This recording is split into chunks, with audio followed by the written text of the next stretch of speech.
সবাইকে নিউজ 24 চ্যানেলের পক্ষ থেকে স্বাগত। সাবস্ক্রাইব করে আমাদের সাথে থাকুন। উত্তর কোরিয়ার আন্তঃমহাদেশীয় ক্ষেপণাস্ত্র পরীক্ষার পর সৃষ্ট উত্তেজনার মধ্যে কোরীয় উপদ্বীপে যুদ্ধবিমান ওড়াল যুক্তরাষ্ট্রের বিমান বাহিনী।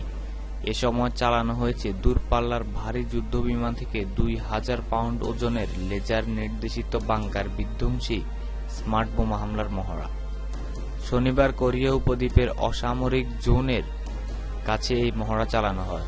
মহড়ায় অংশ নেয় যুক্তরাষ্ট্র ও দক্ষিণ কোরিয়ার 4টি যুদ্ধবিমান। দক্ষিণ কোরিয়ার প্রতিরক্ষা মন্ত্রণালয়ের বরাত দিয়ে স্থানীয় ও আন্তর্জাতিক সংবাদ মাধ্যম জানায়, পিয়ংইয়ং এর সর্বশেষ আইসিবিএম পরীক্ষার প্রেক্ষিতে তাদের সতর্ক করতে শনিবার এই মহড়া চালিয়েছে দক্ষিণ কোরিয়া। আইসিবিএম প্রশান্ত মহাসাগর পেরিয়ে যুক্তরাষ্ট্রের আলাস্কা অঙ্গরাজ্যে আঘাত হানতে সক্ষম বলে শঙ্কা প্রকাশ করেছেন বিশ্লেষকরা।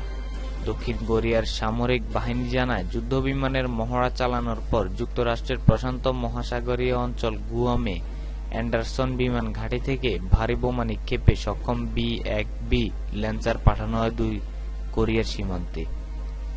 বোন নামে পরিচিতি শব্দের চেয়েও দ্রুতগতির সাবলীল পাখার যুদ্ধবিমানগুলো উত্তেজনাপূর্ণ সীমান্তে কয়েক চক্কর দিয়ে পরে আবার ফিরে আসে ঘাঁটিতে। দক্ষিণ কোরিয়ার সামরিক বাহিনীর পক্ষ থেকে বলা হয়, এই মহড়ায় যুক্তরাষ্ট্রের যুদ্ধবিমানগুলো শত্রুপক্ষের ব্যালিস্টিক মিসাইলের অবস্থান ধ্বংস করেছিল, আর দক্ষিণ কোরিয়ার যুদ্ধবিমানগুলো হামলা করেছিল শত্রুপক্ষের স্থলবাহিনীর কমান্ড পোস্টগুলোকে লক্ষ্য করে।